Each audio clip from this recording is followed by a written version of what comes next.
Olá a todos, sejam todos muito bem-vindos ao meu canal. Eu sou o professor Samuel Marques e estamos iniciando mais uma Operação Polícia Militar do Estado do Ceará. Hoje iremos resolver 10 questões envolvendo assuntos, direitos e deveres individuais e coletivos, o artigo 5º da nossa Constituição, aquele que dá início aos chamados direitos fundamentais, tá bom? Sem perder mais tempo, vem aqui comigo, por favor, Operação PMCE Direito Constitucional comigo, professor Samuel Marques. Olha lá a nossa primeira questão. São vedadas no sistema constitucional brasileiro as penas de morte, de caráter perpétuo, de trabalhos forçados, de banimento ou cruéis, exceto em casos de guerra declarada. Repare bem essa disposição aqui e faça já uma análise imediata com o artigo 5º, inciso 47, que trata das penas proibidas no Brasil. O nosso artigo 5º, inciso 47 diz que são proibidas as penas de morte, salvo em caso de guerra declarada na forma do artigo 84, inciso 19, de caráter perpétuo, de trabalhos forçados, de banimento e penas cruéis. Mas perceba bem que a nossa Constituição só traz exceção à pena de morte. Não traz exceções às demais. Então aqui já deixou errada a questão porque está tratando do exceto aplicando-se a todas as demais, o que não seria aplicável nessa condição, não é isso? Pois a gente sabe que pena de morte em caso de guerra declarada é a única permissão constitucional de forma excepcional a essa pena proibida. Devemos lembrar inclusive da lógica constitucional. Qual é a lógica constitucional? É entender que em caso de guerra declarada pode-se matar, mas nunca maltratar. Lembra disso, tá bom? Então falou em trabalhos forçados, banimento, penas cruéis, caráter perpétuo, isso nunca será possível, pois não existe exceção constitucional. Agora falou em pena de morte, aí sim será possível em caso de guerra declarada. Inclusive vale a pena a gente lembrar das penas possíveis e fazer um comparativo com as penas proibidas, tá bom? Penas possíveis a gente encontra no artigo 5º, inciso 46, e as penas proibidas a gente encontra no inciso 47. Qual é a ideia que eu quero estabelecer aqui para vocês? É que as penas possíveis previstas no inciso 46, conforme diz a Constituição Federal, a lei regulará a individualização da pena e adotará, entre outras, as seguintes. Como se fala que existem outras, a gente entende que essa lista aqui é uma lista exemplificativa. Ou seja, a nossa Constituição só traz alguns exemplos sobre penas que são possíveis. Agora, quando eu trato de penas proibidas, a nossa Constituição, no inciso 47 do artigo 5º, que é esse, que trata aqui da primeira questão, artigo 5º, inciso 47, ela trata, pessoal, de uma lista taxativa, uma vez que não existem outras penas que possam ser consideradas como proibidas, somente essas aqui previstas no nosso texto constitucional. Então é interessante destacar essa noção constitucional sobre penas proibidas e penas permitidas. As permitidas estão em lista exemplificativa, as proibidas em lista taxativa. Somente aquelas é que podem ser consideradas como tal, beleza? E olha que ponto interessante, mais uma vez falando, né? A nossa Constituição só traz exceção à pena de morte. Trabalhos forçados, penas cruéis, banimento e de caráter perpétuo, essas penas elas não trazem exceção ao texto da Constituição Federal. Lembra, pode-se matar, mas nunca maltratar. Essa é a lógica constitucional adotada pela nosso texto, não é isso? Beleza? Feitas essas considerações, mais uma vez, errada a primeira questão. Passa para a nossa segunda questão. A laicidade do Estado veda a prestação de assistência religiosa nas entidades públicas, civis ou militares de internação coletiva. Para começo de conversa, o que é a laicidade do Estado, tá, pessoal? Para quem não sabe, laicidade de Estado vem daquela noção de Estado laico. E o Estado laico é aquele Estado que não tem religião oficial definida. É a mesma coisa que não ter religião oficial definida. A gente sabe muito bem que no Brasil não existe religião oficial definida, embora a gente saiba que existe uma aplicação cultural de religiões no país que muitas vezes as pessoas acabam se confundindo pensando que é uma imposição de religião, que não é. tá bom? Quando a gente fala de feriados religiosos, quando a gente fala, por exemplo, da palavra, do termo Deus é fiel na cédula de real, aquilo ali, pessoal, não é uma imposição de religião, mas sim uma lembrança cultural brasileira. Devemos lembrar que o Brasil, ele predominantemente, culturalmente falando, ele é um país católico, né? Culturalmente falando. E por tal razão, existem esses feriados religiosos, existe a expressão Deus é fiel, lá na cédula de real. No preâmbulo da Constituição fala-se, promulga-se sob a proteção de Deus. Enfim, essas concepções aí, elas não devem ser entendidas como imposição de religião, mas sim como respeito à cultura, tá bom? Pois o Estado brasileiro é um Estado laico na forma lá do artigo 5º, inciso 6, ao inciso 8, né, que trata dos direitos de religião. E quando eu falo de prestação de assistência religiosa nas entidades civis e militares de internação coletiva, eu devo observar diretamente o que determina o artigo 5º, inciso 7 da nossa Constituição Federal, em que ele fala que deve ser prestada assistência religiosa nas entidades de internação coletiva, civis ou militares. O que é uma entidade de internação coletiva? Internação coletiva é aquela localização em que várias pessoas estão internadas. E estar internado significa dizer que está limitado da sua liberdade de locomoção.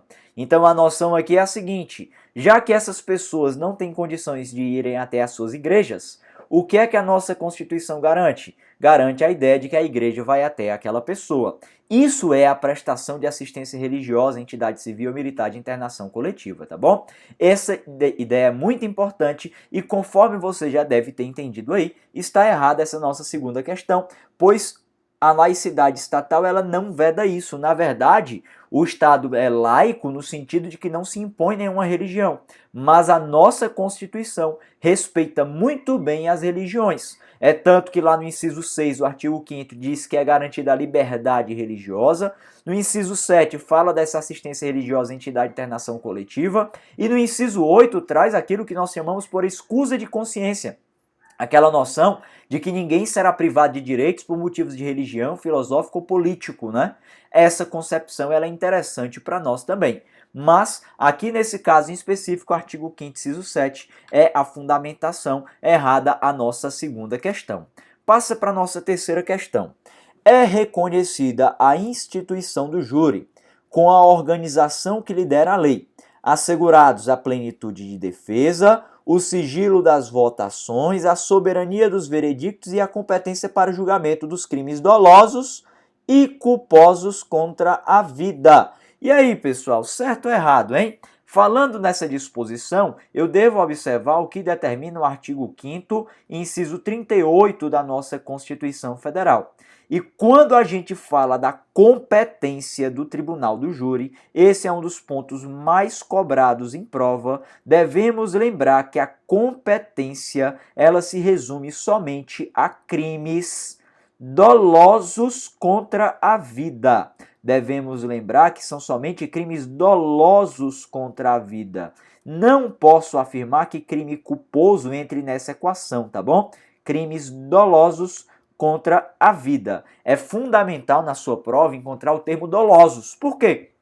Porque se tira isso, se fala que é de competência do Tribunal do Júri julgar crimes contra a vida, sem especificar se é doloso ou culposo, se fala de forma genérica, você vai entender que pode ser doloso ou culposo, que deixaria errado. Tem que estar previsto na sua questão crime doloso contra a vida em específico, tá bom? Você já sabe a resposta disso, isso está errado porque o culposo deixou errado a questão. E aproveitando aqui o ensejo, o que é um crime contra a vida? É qualquer crime? Não, tá, pessoal? São somente aqueles crimes que estão previstos nos artigos 121 ao 128 do Código Penal. Ao 128 do Código Penal. Se na sua prova tiver direito penal, essa interdisciplinariedade ela se faz importante, tá bom? E quais são os crimes considerados como contra a vida? O homicídio, o infanticídio, o aborto, a instigação, o auxílio e induzimento ao suicídio. Somente esses, tá bom? Não existe nenhuma outra mais. É comum cair em prova afirmando que o latrocínio é crime contra a vida. Não é. Latrocínio é um crime contra o patrimônio, embora o resultado seja a morte, tá bom? Mas devemos compreender que crimes contra a vida são somente esses aqui. E somente se forem praticados na modalidade dolosa é que serão de competência do tribunal do júri. Se for culposa, vai ser de competência de uma outra vara criminal e não a vara do tribunal do júri, beleza? Feitas essas considerações, errada aí a nossa terceira questão. Repara bem sempre nesses detalhes que são bem importantes. Passa para a nossa quarta questão.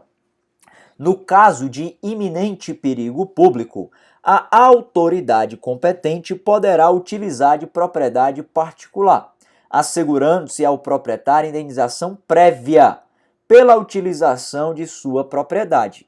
Isso aqui é o famoso instituto da requisição administrativa. Estou colocando esse termo, pois é comum em prova eles colocarem o termo requisição administrativa e você vai ter que assimilar a esse instituto aí que a gente encontra no artigo 5º, inciso 25 da nossa Constituição Federal. Artigo 5º, inciso 25 da nossa Constituição Federal. Quando eu falo da requisição administrativa, é uma forma de utilização da propriedade particular a ser feita pelo Estado, tá bom? E deve ser motivado inicialmente no caráter de iminente perigo público. Deve-se ter um iminente perigo público. E quanto ao requisito de indenização, pessoal, é muito importante que você não confunda com a desapropriação, que está prevista no inciso 24 do artigo 5º. A desapropriação precisa de uma justa e prévia indenização em dinheiro. A requisição administrativa, ela precisa de uma indenização ulterior, mas somente se houver dano. Então você já sabe que está errada essa questão por conta desse prévio aqui, não é? Já está errado, de acordo com o artigo 5º, inciso 25. Pois quando falamos em indenização, no caso de requisição administrativa, indenização, esta deve ser ulterior. Ulterior é a mesma coisa que posterior, tá bom? Para quem não sabe, a mesma coisa que posterior é ulterior, mas somente se houver dano. Se houver dano. É essa a compreensão que você deve ter sobre a disposição do artigo 5º, inciso 25, tá bom? Se houver dano, esse é um fato muito importante que você deve lembrar. Portanto, errada aí a nossa quarta questão. Não confunda com a desapropriação, pois lá se fala em justa e prévia indenização em dinheiro. A gente trata aqui na requisição administrativa já de uma indenização em um momento posterior, mas nem sempre será paga, pois somente será paga se houver dano. É essa a compreensão que você deve ter. Quarta questão errada, bem tranquila essa questão aí, de acordo com o artigo 5º, inciso 25 da nossa Constituição Federal. Olha a nossa quinta questão, essa questão interessante, costuma ser bastante cobrada em prova. A lei considerará crimes inafiançáveis e insuscetíveis de graça ou anistia a prática da tortura, o tráfico ilícito de entorpecentes e drogas afins, o terrorismo e os definidos como crimes hediondos, por eles respondendo os mandantes, os executores e os que, podendo evitá-los, se omitirem, né? Omitirem-se. Beleza, pessoal. Então, falou que são crimes inafiançáveis e insuscetíveis de graça ou de anistia. Está correta essa disposição de acordo com a literalidade do artigo 5º, inciso 43. Quando a gente fala do famoso T3H, por que a gente entende T3H?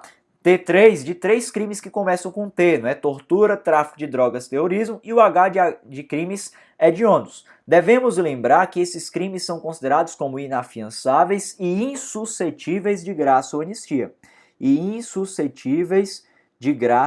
anistia. Conforme vocês já viram aí na disposição desta questão. Está correta a questão, você já sabe sobre isso, e a fundamentação está aí no artigo 5º, inciso 43. Mas vale lembrar, pessoal, que os crimes previstos no artigo 5º da nossa Constituição Federal, todos eles são considerados como inafiançáveis, tá bom? Todos os crimes previstos no artigo 5º da Constituição Federal, no artigo 5º da CF, você deve lembrar, todos os crimes previstos no artigo 5º da Constituição Federal são inafiançáveis. Essa é uma condição muito importante que devemos lembrar para este fim, tá bom? Então, falou na sua prova de um crime previsto no artigo 5º e disse que esse crime é afiançável, ou seja, aceita o pagamento de fiança, você vai dizer que está errado. Pois todos os crimes previstos no artigo 5º, racismo, tortura, tráfico de drogas, terrorismo, crimes hediondos e ação de grupos armados, todos eles são inafiançáveis. Aí você deve lembrar das demais características. O T3H, além de inafiançável, é insuscetível de graça ou anistia. E os outros dois, pessoal, que a gente costuma lembrar pela sigla do ração, né? Você já deve ter ouvido falar sobre essa sigla. Ração, pois a gente vai fazer a assimilação de RA como o crime de racismo e ação de grupos armados, não é isso? Você deve saber que o ração, por esta conceituação constitucional, ele deve ser entendido como que, além de inafiançável, como imprescritível. Então, essas características constitucionais são fundamentais na sua prova, tá bom?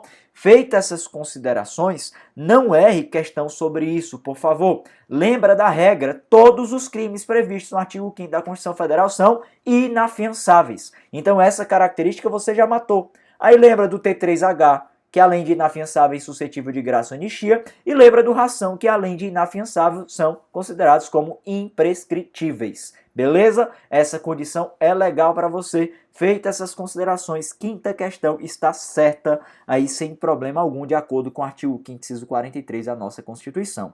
Feitas essas considerações, passa para a nossa sexta questão. Olha lá a sexta questão.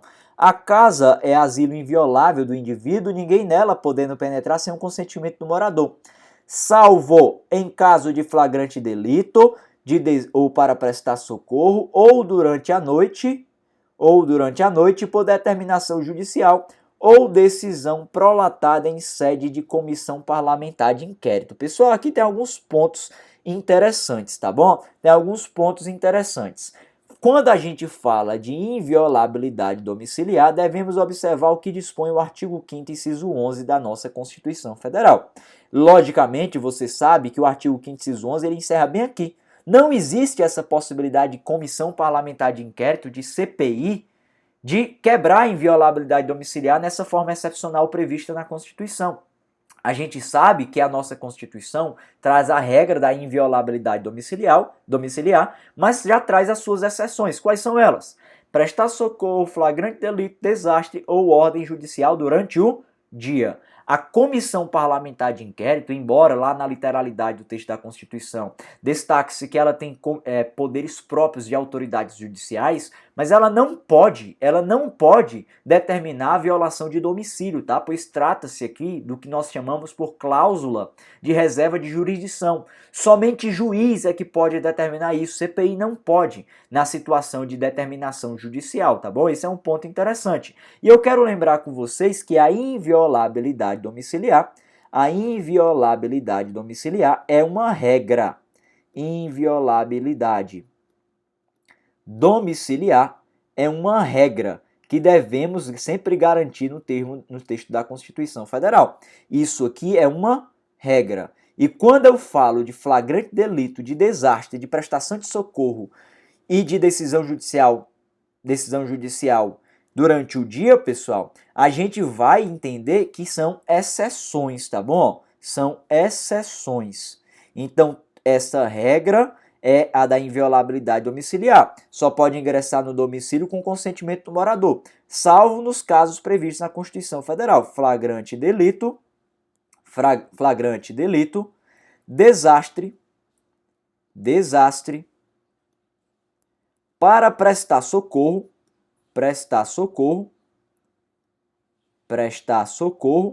e por último, conforme diz a Constituição Federal, por determinação judicial.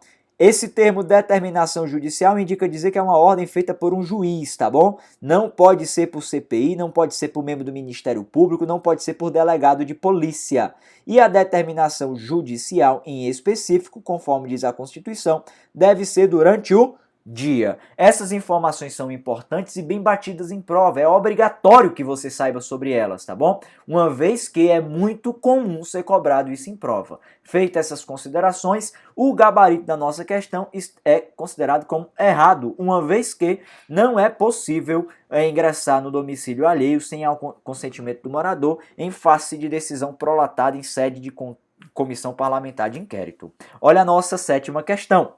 Nenhum brasileiro será extraditado, salvo o naturalizado, em caso de crime comum praticado antes ou depois da naturalização, ou de comprovado envolvimento em crime de homicídio qualificado. Beleza, tem muitos erros nessa questão, você com certeza já identificou, não é? Quando a gente fala sobre a extradição, devemos observar o que dispõe o artigo 5º, inciso 51 da nossa Constituição. O artigo 5º, inciso 51 diz que nenhum brasileiro será extraditado, salvo naturalizado, em caso de crime comum praticado antes da naturalização ou de comprovado envolvimento em tráfico de entorpecentes e drogas afins nos termos da lei. Dois pontos errados nessa questão. Primeiro, porque falou que o crime comum antes ou depois. Não, somente antes da naturalização. Segundo ponto, que não é no homicídio qualificado, e sim no tráfico de drogas, a outra condição lá, estabelecida pela nossa Constituição Federal. Portanto, está errada já essa nossa sétima questão, e devemos lembrar sobre a extradição, esta prevista no artigo 5º, inciso 51. Você deve saber, deve lembrar sempre, obrigatoriamente, pessoal, até colocar de vermelho aqui, que o brasileiro nato jamais será extraditado, tá? Essa é uma informação muito importante. O brasileiro nato jamais será extraditado. Essa informação nos é muito importante no sentido de que é muito cobrado em prova, é muito comum dizer que o brasileiro nato pode ser extraditado. O brasileiro nato não pode ser extraditado. Mas quem é que pode ser de forma excepcional extraditado? O brasileiro naturalizado, né? É isso que diz a nossa Constituição Federal. E eu quero, inclusive, ampliar um pouco mais esse raciocínio e entender com vocês que também pode ser extraditado em regra o estrangeiro, pessoal.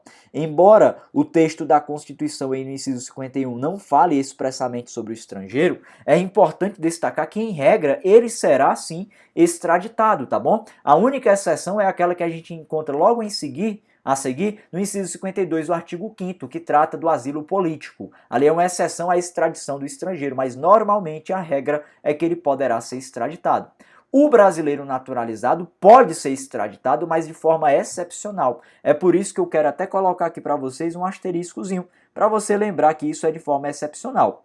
Ele pode ser extraditado em razão de crime comum, é assim que diz a Constituição Federal, ou em razão de tráfico de drogas.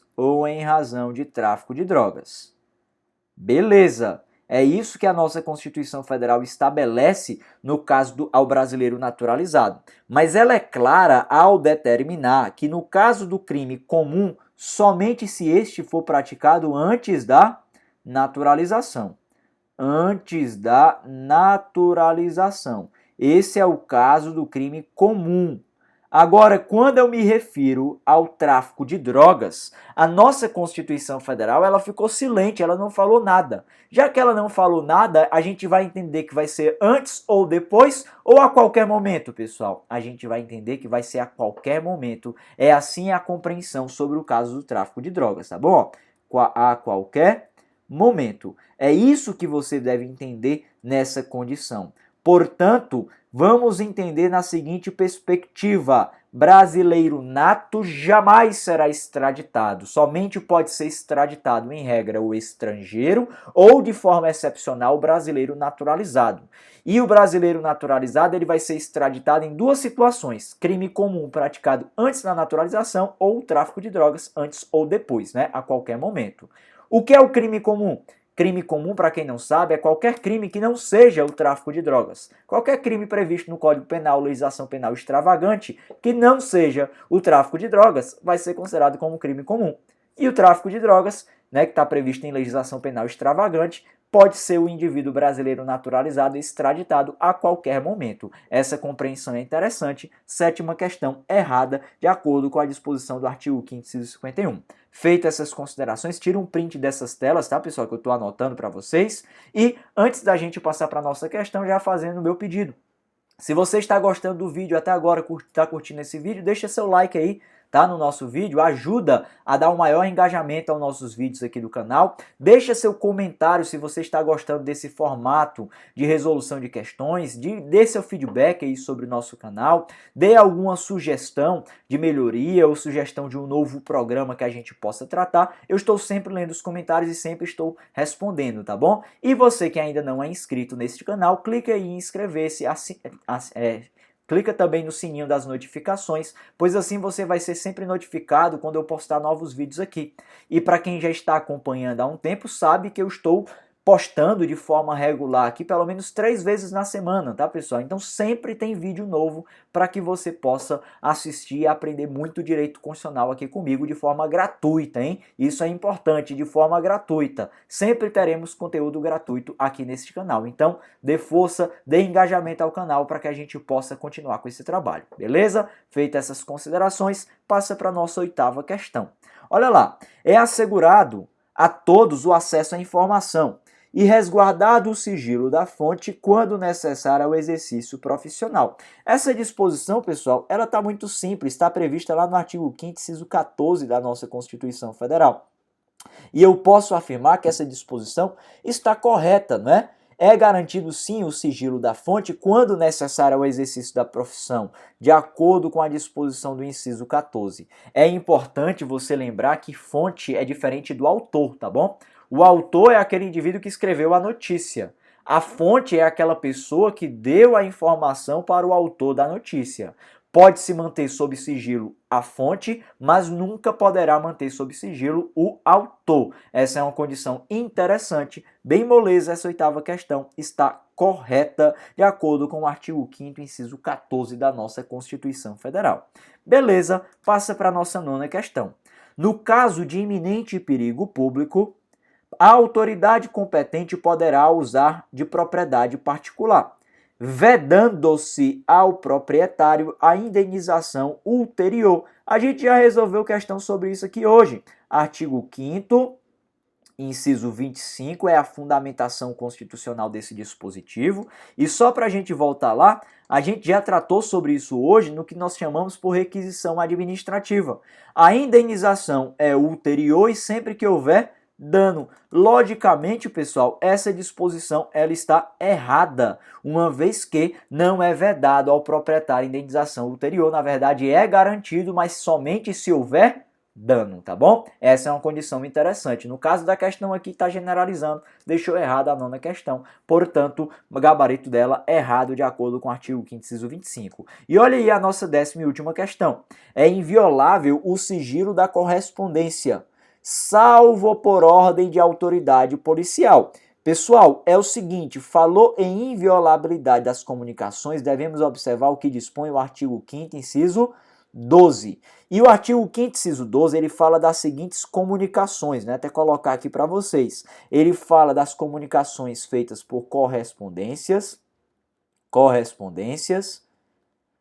Ele fala também das comunicações chamadas por comunicações telegráficas. Fala também sobre a comunicação exercida por meio dos dados. E por último, fala das comunicações telefônicas. Eu falo por último, pois esta ordem ela é muito importante para a nossa prova, tá bom? E no artigo 5º, inciso 12, conforme você vê, lá diz, é inviolável o sigilo das correspondências, das comunicações telegráficas, de dados das comunicações telefônicas. Aí ela fala mais, salvo no último caso. Qual é o último caso, hein? São as comunicações telefônicas, por ordem judicial, na forma da lei, não é? Para fins de investigação criminal e instrução processual penal. Então percebe-se que a única comunicação prevista lá na Constituição Federal que tem exceção é a comunicação telefônica, por ordem judicial, salvo por ordem judicial. E a ordem judicial não é de qualquer juiz, se você perceber bem, uma vez que fala que é uma ordem judicial para fins de investigação criminal e instrução processual penal. Ordem judicial, então, feita por um juiz criminal. Esse é um ponto bem importante que nós devemos considerar a partir dessa disposição. Eu já posso dizer que está errada essa 10ª questão, pois não existe exceção à correspondência, só existe exceção constitucional às comunicações telefônicas, e esta nunca poderia ser por autoridade policial, mas somente por uma autoridade judicial, e é uma autoridade judicial criminal, uma vez que somente pode ir para fins de investigação criminal e instrução processual penal. Essa é uma disposição muito interessante. Lembra, a única exceção à inviolabilidade das comunicações parte às comunicações telefônicas, somente as telefônicas por ordem judicial de juiz criminal. Beleza? Essa é uma compreensão interessante. E antes da gente encerrar nossa aula, aqui está meu Instagram, @profsamuelmarques. Caso você tenha assistido essa aula ou qualquer outra aula, ou tenha alguma dúvida de direito constitucional e queira tirar sua dúvida, manda mensagem lá no meu direct, que eu tenho o maior prazer de responder a sua dúvida, tá bom? E mais uma vez pedindo, deixa seu like aí no nosso vídeo, caso você ainda não tenha deixado, tá? Caso você tenha gostado e ainda não tenha deixado, deixa seu like, comenta aí nos comentários o que você achou dessa aula, faz um pedido sobre uma questão específica, sobre uma prova específica. Você sabe que nós temos um cronograma gratuito de aulas no nosso canal, em que nós resolvemos provas todas as segundas-feiras, às quartas-feiras eu estou tratando do plantão Polícia Civil do Estado do Ceará, às sextas-feiras Polícia Militar do Estado do Ceará. Caso você tenha alguma sugestão de um novo programa, deixe aí nos comentários, vai ser o maior prazer ler, eu vou anotar seu comentário e vou avaliar com o maior carinho, beleza? No mais, eu quero dizer que foi um prazer estar aqui com vocês e a gente se encontra em um próximo vídeo aqui no meu canal. Um forte abraço e até mais. Valeu!